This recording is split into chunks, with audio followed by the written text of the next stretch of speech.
president of ABC Sports. He made ABC Sports #1, and Leonard Goldenson, our founder, said, go take the news division. It's the number 3. I don't know what to do. And he did in 1977, and I was very lucky.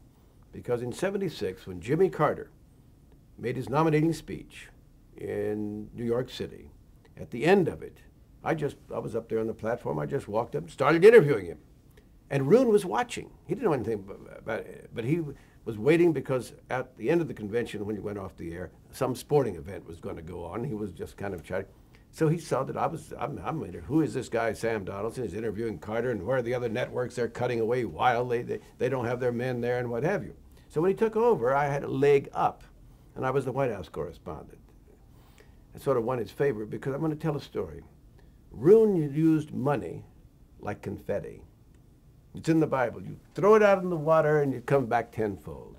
He bought the Olympics and made the Olympics the television spectacular it is today. He bought Monday Night Football and made that the great show that it's been ever since. Put Dandy Don together with Howard Cosell, the coach. And it just worked. He did all of these things. And so one day, shortly after he took over, I read in the newspaper that he was going to hire Cassie Macken, one of the first great female correspondents that in modern times. There had been others before her who worked for NBC News, and that he was going to pay her $100,000 a year.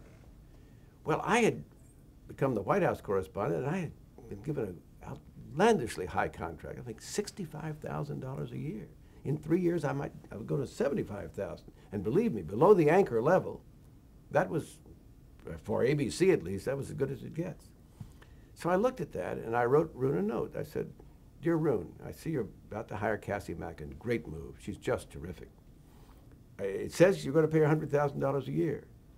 If your White House correspondent isn't worth at least that much, you ought to replace him. Sam. Next morning, the phone rang. Said, stand by, Roone Arledge calling. Oh, my goodness, what have I done, you idiot? Sam, it's Roone. Yeah, Roone. I got your note. I agree with you. It's fine. You know, Irvin Weiner, who was his money man, he'll get in touch with us this afternoon. You're exactly right. By the way, how you doing? Well, I'm fine, Roone. I got to run. Bye. Overnight, I'm raised from $65,000 to $100,000. Was I better the next day than I had been? No. And throughout the years, Roone used money. And he made ABC #1. Now, some of us think that, well, we were his front men. We were there. Ted Koppel, yes.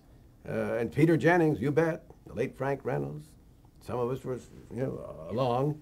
But he lifted us because he brought to us money, he brought to us airtime, and he brought to us an esprit.